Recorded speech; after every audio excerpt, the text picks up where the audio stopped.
Lunes 7 de febrero del 2020, muy buenos días, bienvenidos a su programa Contacto Directo. Revisemos quiénes son hoy nuestros invitados. María Paula Romo, ministra de Gobierno, desbordamiento de la inseguridad ciudadana con delincuencia nacional y extranjera, organizaciones criminales que no se detienen eliminando vidas. ¿Qué acciones inmediatas se están tomando? ¿Qué dice la Constitución sobre la ciudadanía universal y la movilidad humana? ¿Es suficiente con reformar la ley? ¿Cuál será la salida? Examinaremos el tema. También estará con nosotros Fernando Carrión, experto en seguridad. La inseguridad pese a la ingente inversión estatal, los errores de política pública según Carrión. ¿Cuál debería ser la ruta a tomar para frenar la delincuencia? Lo analizaremos. Y también nos acompaña esta mañana Lenin Plaza. Él es asambleísta de Alianza País por Esmeraldas, presidente de la Comisión de Soberanía Alimentaria. Reforma a la Ley de Pesca y Acuacultura, una ley que sobrepasa las 4 décadas.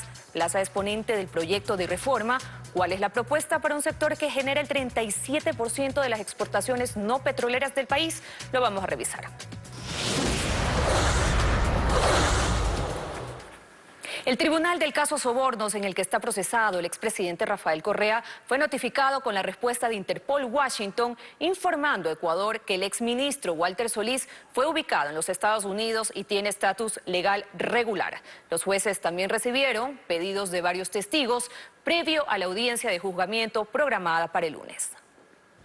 El Tribunal Penal, que desde el próximo lunes llevará a cabo la audiencia de juzgamiento del caso Sobornos, conoce los últimos requerimientos de los procesados y testigos, así como oficios de varias entidades. Interpol Ecuador informó a los jueces que recibieron la confirmación del paradero del exministro Walter Solís, uno de los 21 implicados. Nuestra similar de Washington da a conocer que una persona con el mismo nombre y fecha de nacimiento, Walter Hipólito Solís Valareso, tiene estatus legal para Estados Unidos, por lo que solicitan que el requerimiento de extradición o arresto provisional sea canalizado por la vía diplomática. La Corte Nacional de Justicia deberá direccionar el trámite a ese país donde Solís sería residente. El tribunal también recibió un escrito de Jimmy Salazar, esposo de la procesada Pamela Martínez, quien fue convocado por la Fiscalía, pero no asistirá a la audiencia por prohibición legal del Código Penal. Indica: señalo a usted mi imposibilidad de comparecer como testigo en el proceso a vuestro cargo, por cuanto una de las personas que se encuentra dentro de esta acción es mi cónyuge. Consecuentemente, presento mi excusa de rendir testimonio en esta acción. Tampoco asistirá como testigo la asambleísta Wendy Vera, quien fue sometida a una intervención quirúrgica. Además, Pedro Espinosa, ex asesor del procesado Alexis Mera, comparecerá por videoconferencia desde España, país en el que ahora reside. Finalmente, los jueces autorizan a la Defensoría del Pueblo para que una delegada tenga acceso a las providencias del caso y a la audiencia, de acuerdo a la atribución de vigilar el debido proceso que le da la Constitución. La actualidad, los protagonistas, el análisis y la información en Contacto Directo.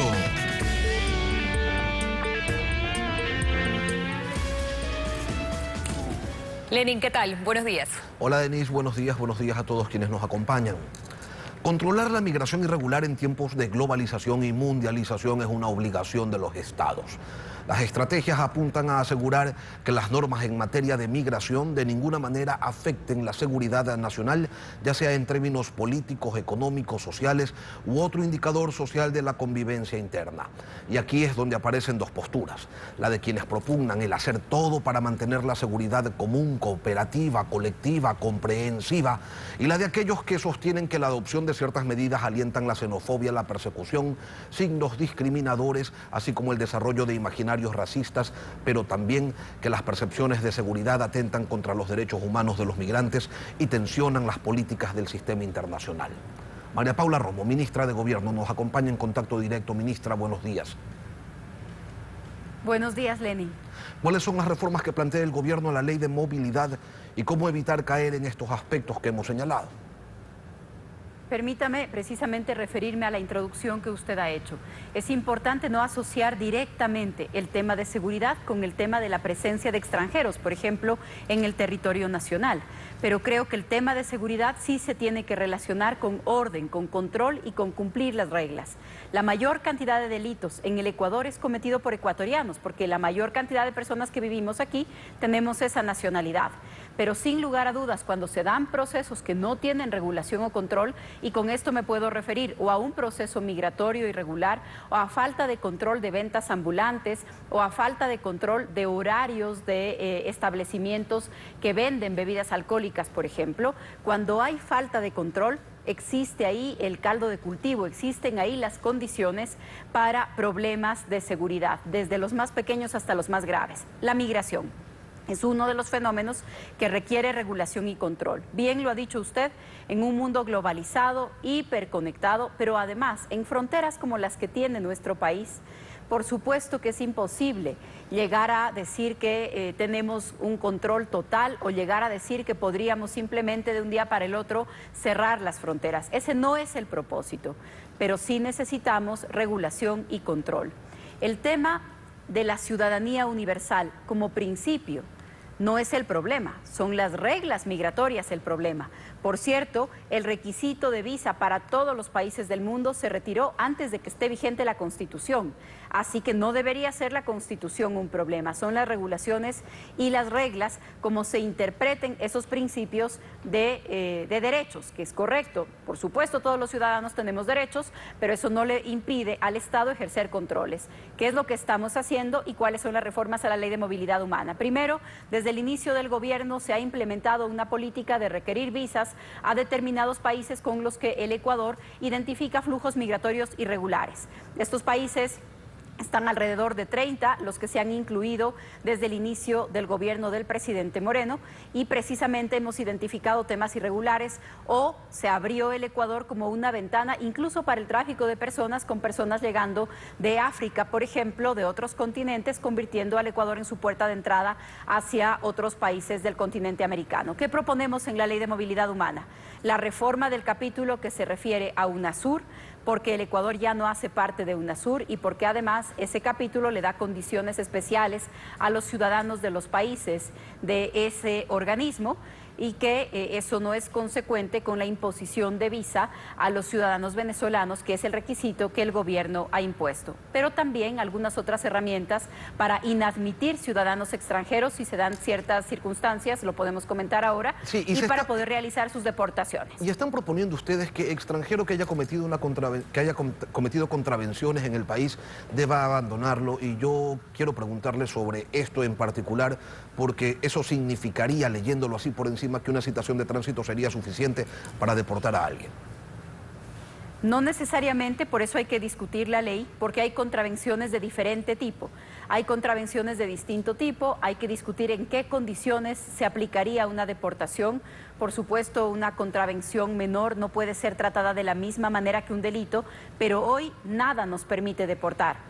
Y además estamos obligados a que los ciudadanos extranjeros aún sentenciados cumplan su pena en el país. Tenemos ya un problema de sobrepoblación, de hacinamiento en las cárceles, así que una herramienta es poder enviarlos a sus países de origen. Es una herramienta válida, es discutible y hay que debatirla en democracia como todos los temas que se pueden debatir, pero es una herramienta válida y de ninguna manera estamos pensando en deportaciones masivas, en expulsiones masivas, sino en poder hacer procesos para cada una de las personas y con regulaciones claras, que cada persona asuma las consecuencias de sus actos. Ministra, también quisiera decir que esta reforma no se presentó la semana pasada, sino a fines de julio del año pasado, y que estamos pidiéndole a la Asamblea Nacional que esta herramienta puede ayudarnos. No es que el día que se apruebe esta reforma se van a acabar los delitos. Lamentablemente en ningún país esto funciona así.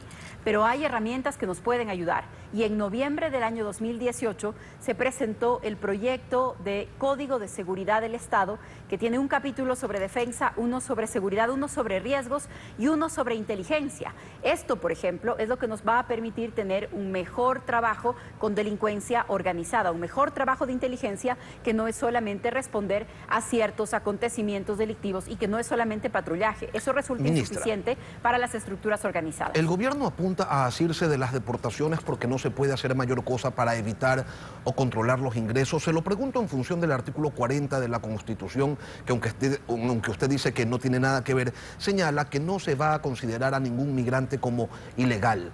El artículo 66 de la misma Constitución reconoce el derecho a transitar libremente por el territorio nacional y a escoger su residencia, así como a entrar y salir libremente del país, cuyo ejercicio se regulará de acuerdo con la ley. El problema es que no se lo ha regulado y allí viene otra pregunta. ¿Por qué no se lo ha hecho si sí se lo podía hacer o no se lo ha hecho porque no se lo podía hacer? Tenemos también el 392 de la Constitución que dispone que el Estado velará por los derechos de las personas en movilidad humana. Principios muy importantes de una Constitución en cuya redacción usted participó directamente en Montecristi, ministra. ¿Qué hacemos con esto? ¿Es necesario hacer una reforma constitucional? Ninguno de los temas que estamos proponiendo se contrapone a estos principios. Los principios son diferentes de las reglas tienen que sujetarse a esos principios. Me explico. Sí se puede regular, tanto así que la Constitución lo dice, será regulado por la ley. Entonces, pero cuando quisieron hacerlo, ministra, cuando ustedes en enero del año pasado intentaron implementar el requisito de pasaportes y pasado judicial para ciudadanos venezolanos, la Corte Constitucional lo tumbó. Y entonces ese intento de regular a través de una resolución del Ministerio de Relaciones Exteriores quedó en nada. ¿Cómo hacemos? Lenin, el requisito de pasado judicial y el requisito de pasaporte fue suspendido por una medida cautelar de la Corte. De lo que conozco, no hay una sentencia definitiva. Ambos han sido suspendidos como medidas cautelares. Por supuesto, la Corte se pronunciará sobre cuáles son las normas, pero el requisito de visa no ha sido suspendido. En el caso del requisito de visa, ese requisito sí está vigente. En este momento, tanto ciudadanos venezolanos como de varios otros países, varias decenas de países y algunos que seguiremos incorporando, es un requisito que no ha sido de ninguna manera eliminado por la Corte Constitucional. Entonces, por eso también se propone la reforma a la Ley de Movilidad Humana, porque requisitos que probablemente no puedan estar en un decreto ejecutivo, no puedan estar en un acuerdo ministerial, sin lugar a dudas, pueden estar en una ley y esa ley tendrá que sujetarse a los principios constitucionales.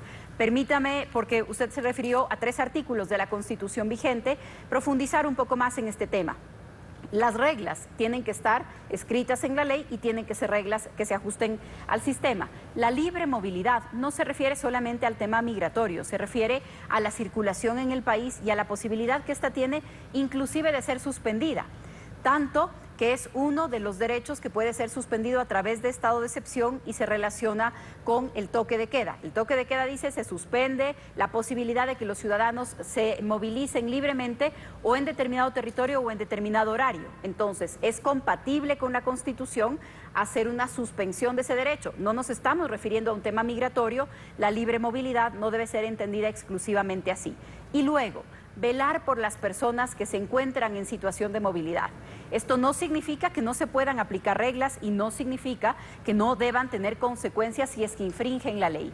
¿Cómo debe ser leído? Y ojalá tengamos la oportunidad para conversar un poco más sobre el proceso que se está haciendo de registro de ciudadanos extranjeros, en este caso enfocado a los ciudadanos venezolanos. Así será, pero yo quería tocar un punto, ministra, porque resulta que usted lo explica de esta manera, pero hay personas y entidades como la Organización de Naciones Unidas que lo están entendiendo quizás de una manera distinta. La noche de ayer la ONU emitió un comunicado donde expresa su preocupación por las expresiones de xenofobia y discriminación en el país. Señala el comunicado que la violencia, la delincuencia y el crimen son problemas que afectan a todas las sociedades y su origen no se corresponde con una nacionalidad en particular. ¿Cuál es la respuesta a esto que fue publicado la noche de ayer, 7 de la noche para ser exactos? Estamos de acuerdo con eso. La violencia y el delito afecta a todas las sociedades y a todas las nacionalidades y no se puede asignar a una nacionalidad en particular.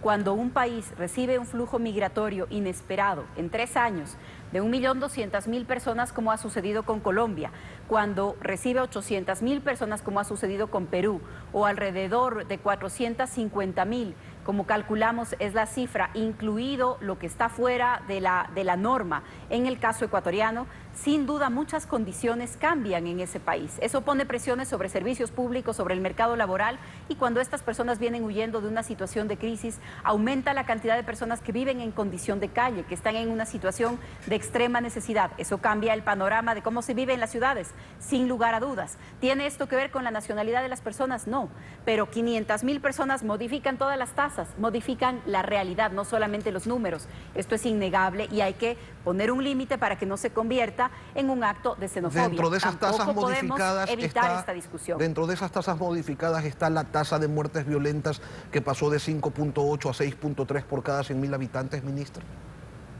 Así es, Lenin, y exactamente esa modificación también tiene que ver con que el Instituto de Estadísticas aún no ha incluido para el cálculo de la población la tasa o el saldo migratorio, pero efectivamente incluso para esos temas tiene que ver lo que estamos hablando. Solo quería rápidamente hablar del tema del registro. Estamos haciendo un registro que se ha convertido en ejemplo para otros países, tiene 2 etapas, un primer autorregistro donde se completan datos y luego un segundo en donde se verifican datos, inclusive fotografía y huellas dactilares. De esta manera, hace 4 o 5 meses no sabíamos nada más que cuántas personas de determinada nacionalidad entraron y cuántas salieron. Hoy, respecto del flujo migratorio venezolano, ¿por qué nos referimos a ellos? Porque es el flujo más grande que ha recibido el Ecuador probablemente en su historia reciente. Entonces, en el caso del flujo migratorio venezolano, confluye otra realidad. No tenemos relaciones formales con el régimen de Maduro. Por lo tanto, resulta muy difícil confiar o consultar bases de datos de ese régimen. Tenemos muchas dificultades para cruzar información, incluso para validar los documentos. Estamos haciendo un registro propio que incluye fotografías y huellas dactilares de los ciudadanos. En el primer caso del autorregistro hemos superado las 200.000 personas registradas y en el de huellas dactilares y fotografías superamos las 80.000 ya. Ministra, esto nos va a permitir tener un mejor control. El Partido Social Cristiano sostiene que el crimen hay que combatirlo con mano dura, que entre los derechos humanos de los delincuentes no está la impunidad. Dar seguridad a los ciudadanos es el primer deber del Estado que hoy no se cumple. Usted, que siempre ha sido una opositora a la creación de nuevos delitos y al incremento de penas, que de hecho criticaba que el derecho penal sea la única respuesta ante los problemas de inseguridad, ¿cuál es la lectura, la respuesta que le da a un pedido, a una exigencia o a una solicitud como la que realiza esta organización política? Sigo creyendo que esto no se trata de crear nuevos delitos, pero por supuesto que la primera obligación del Estado es la seguridad. Por supuesto que la primera demanda que los ciudadanos tienen del Estado es la seguridad. Así empiezan los estados, exigiéndoles los ciudadanos al Estado que aplique la fuerza. Y eso es lo que se tiene que hacer. Y entendería solamente de esa manera lo de la mano dura, la aplicación legítima de la fuerza que le corresponde al Estado, y es la fuerza de la ley la que tiene que aplicarse. La Policía Nacional lo está haciendo, esa es la política en el Ministerio de Gobierno, esa es la política que tenemos, y más tarde, esta misma mañana, estaré en Quito y en Guayaquil en 2 actividades. En la primera, inaugurando un cuartel que fue destruido en octubre en Quito y entregando nuevas motocicletas a la ciudad, y en Guayaquil también, porque creo que la otra gran tarea es la corresponsabilidad, cada uno en el marco de sus competencias, y así lo estamos haciendo. Y eso lo conversaremos, lo profundizaremos en una próxima ocasión. María Paula Romo, ministra de Gobierno, gracias por venir a Contacto Directo. A usted, Lenin, buenos días. Buenos días, son las 7:19, Denise. Al volver estará con nosotros Fernando Carrión, experto en seguridad. Las nuevas modalidades de robo y crímenes en el país mantienen en zozobra a la ciudadanía. Según la expertise de Carrión, ¿qué camino debe tomar el gobierno para proteger a la población? Ya regresamos.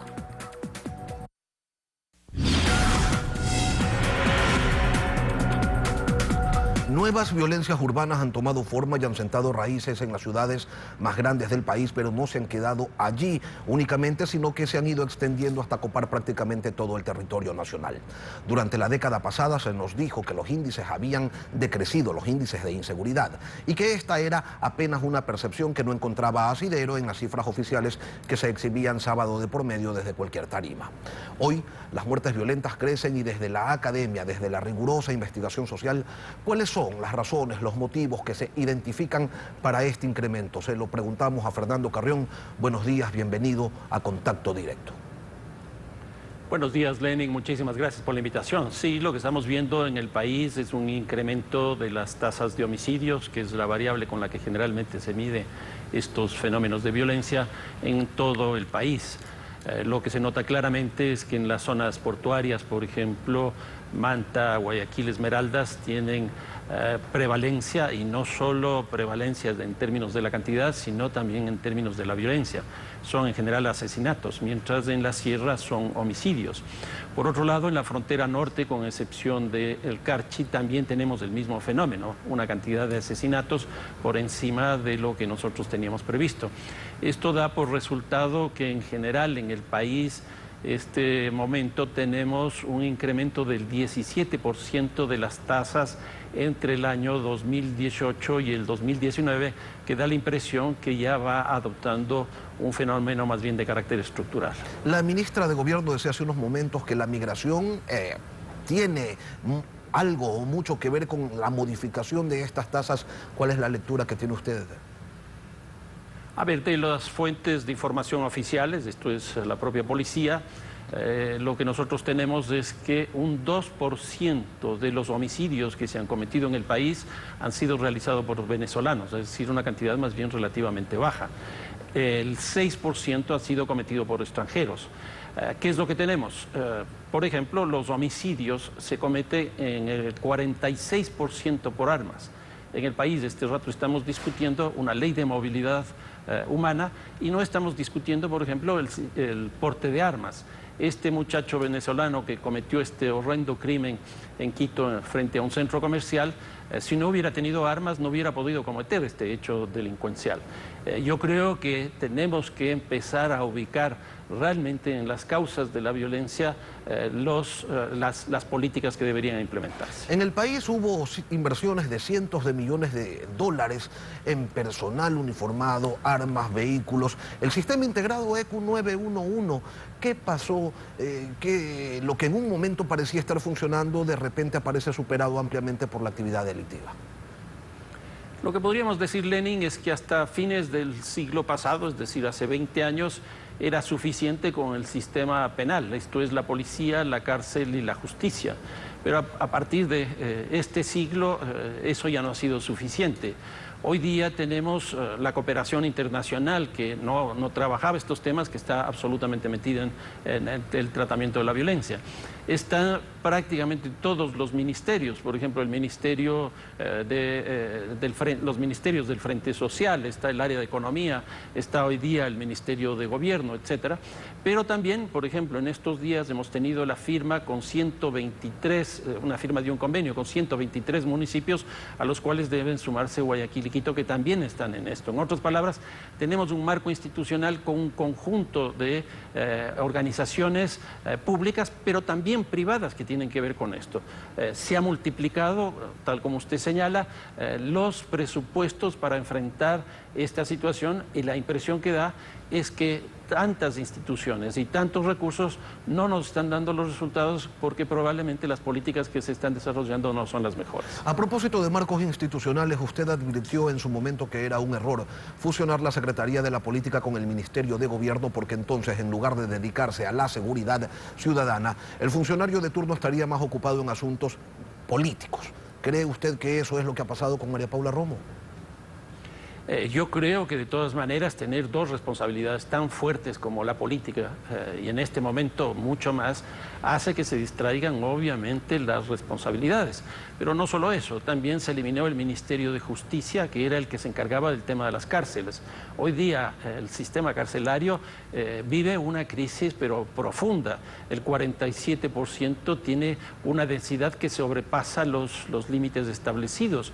Nosotros vemos a diario cómo la policía toma presos a personas que han estado 15, 16, 20 veces presas antes, lo cual nos muestra que la cárcel no es la instancia de rehabilitación como siempre se ha dicho, es decir, el modelo carcelario no está funcionando.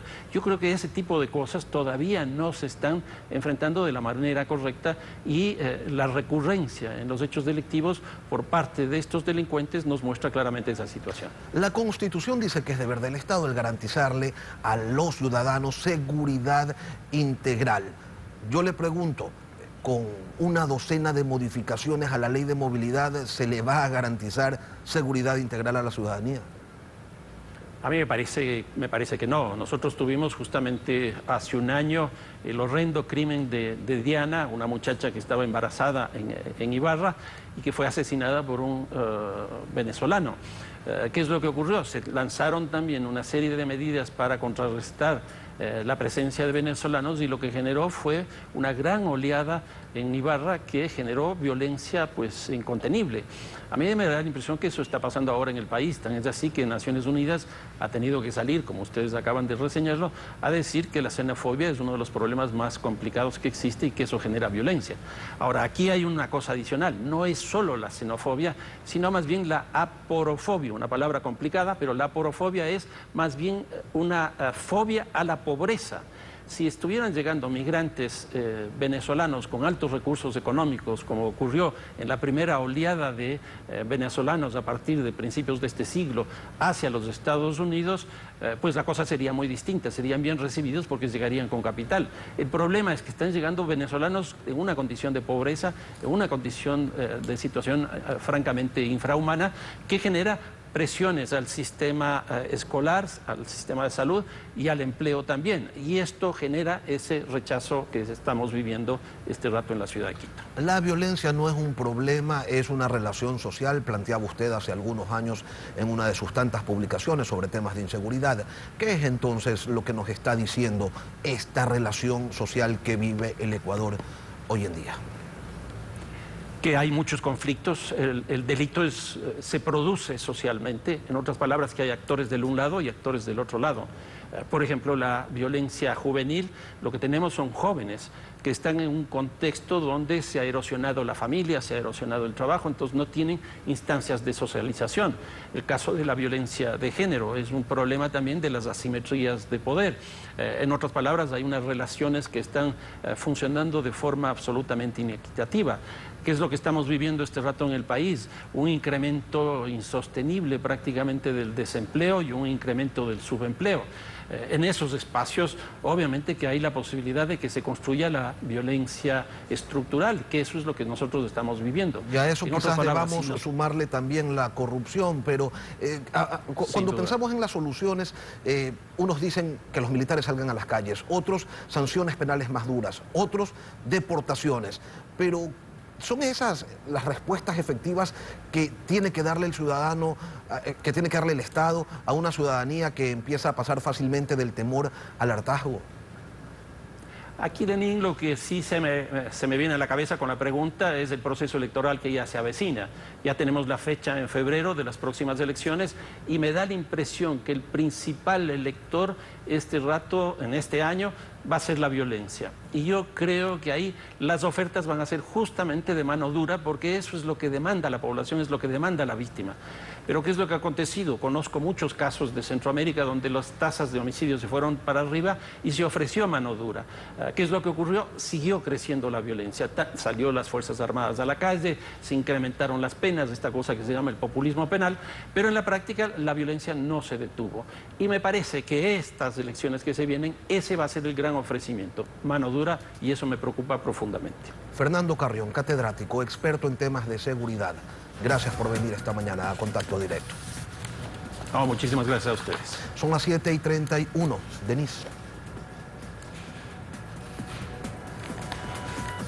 Vamos a una pausa. Al volver, Lenin Plaza nos acompañará. Él es asambleísta de Alianza País, presidente de la Comisión de Soberanía Alimentaria, reforma a la Ley de Pesca y Acuacultura. El sector genera más de 4.000 millones de dólares en exportaciones. Una revisión a la propuesta de reforma. Manténgase en nuestra sintonía. Ya volvemos.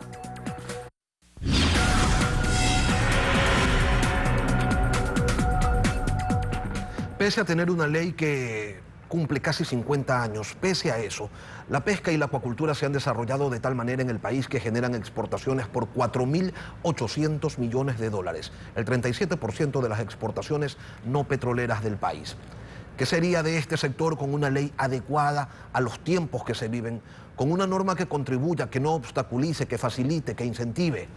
En la Asamblea Nacional empezó la discusión del segundo debate y hoy nos acompaña Lenín Plaza Castillo, asambleísta de Alianza País por Esmeraldas, presidente de la Comisión de Soberanía Alimentaria y ponente de la reforma a la Ley de Pesca y Acuacultura. Buenos días, asambleísta, bienvenido a Contacto Directo.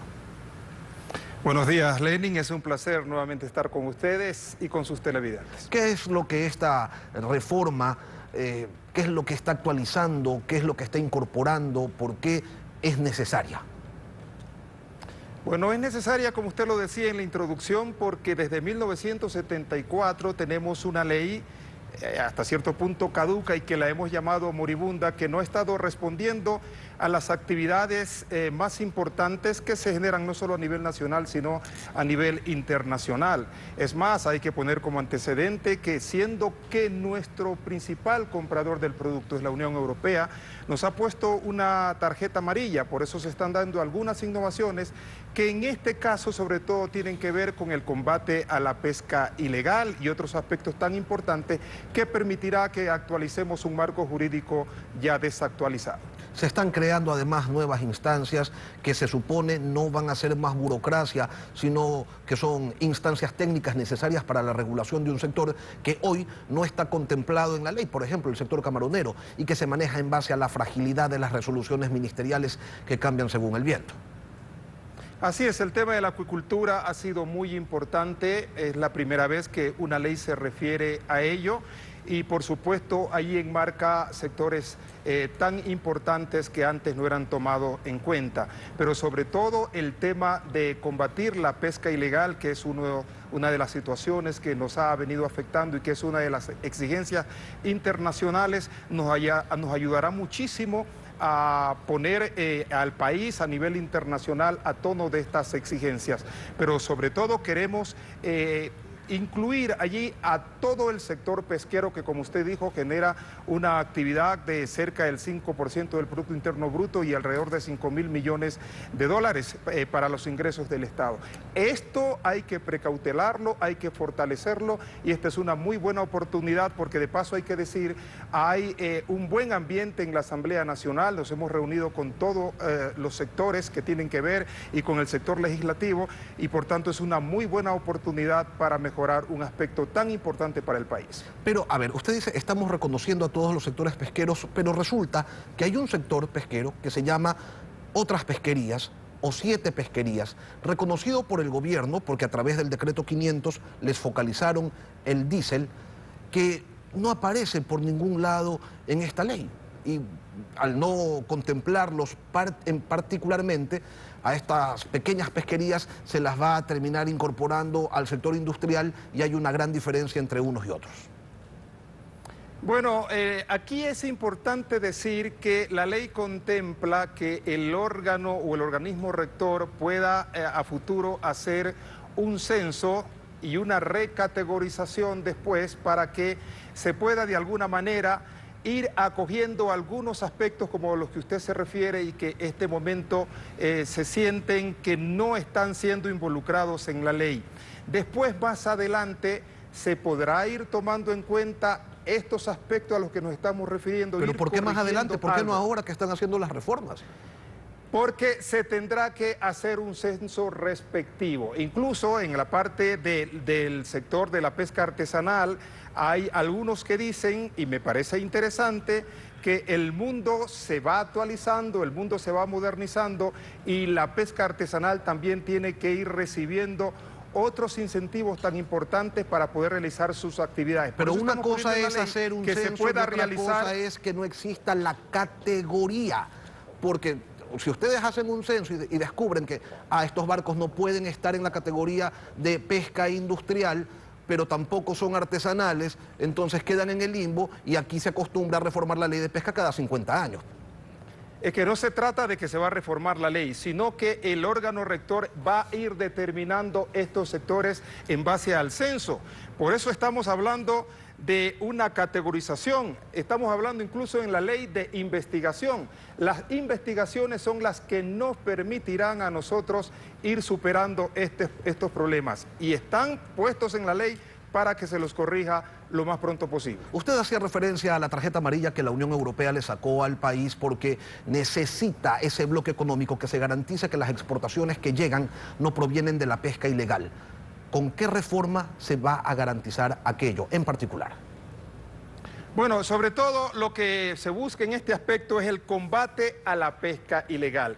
Y el combate a la pesca ilegal va incluso con algunas sanciones tan importantes que algunos las han tomado como que son muy severas. Por ejemplo, una sanción grave para el tema de la pesca ilegal en el tema industrial iría hasta su máximo en 1.500 salarios, que significarían alrededor de $600.000.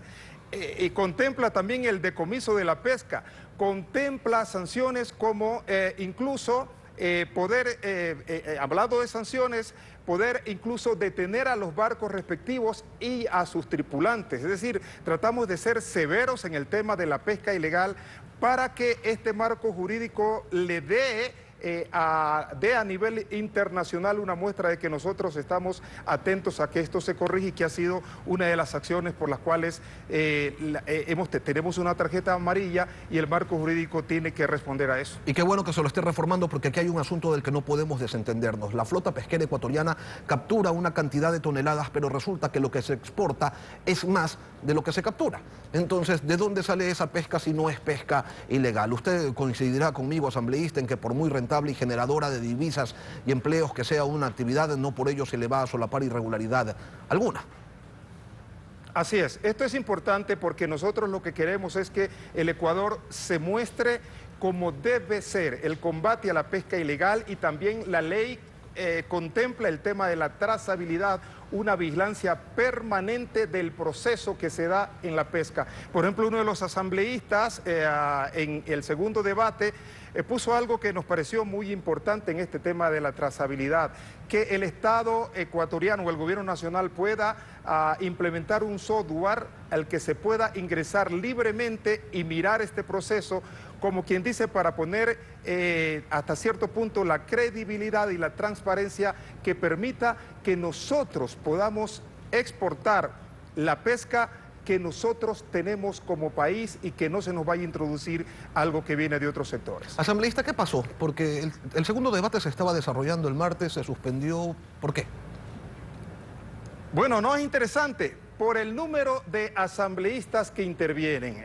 El número es bastante elevado y esto nos hace sentir bien porque es un debate, es decir, la Asamblea Nacional ha tomado esta ley con mucha responsabilidad de todos los sectores. Estamos recibiendo los aportes, ahora mismo estamos trabajando, es decir, el ponente tiene la facultad de recibir estos aportes. Queremos involucrar a todos. Es verdad que las leyes a lo mejor no terminan siendo perfectas, pero estamos haciendo el máximo esfuerzo para acoger todas las observaciones, errores que se hayan podido cometer y que todavía estén en la ley.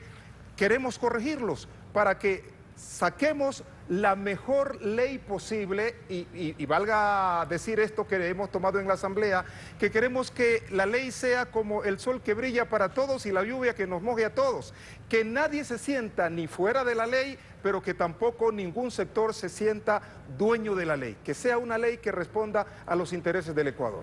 Lenin Plaza, asambleísta de Alianza País, ponente del proyecto de reforma a la ley de pesca y acuacultura. Gracias por venir a Contacto Directo. Gracias a usted.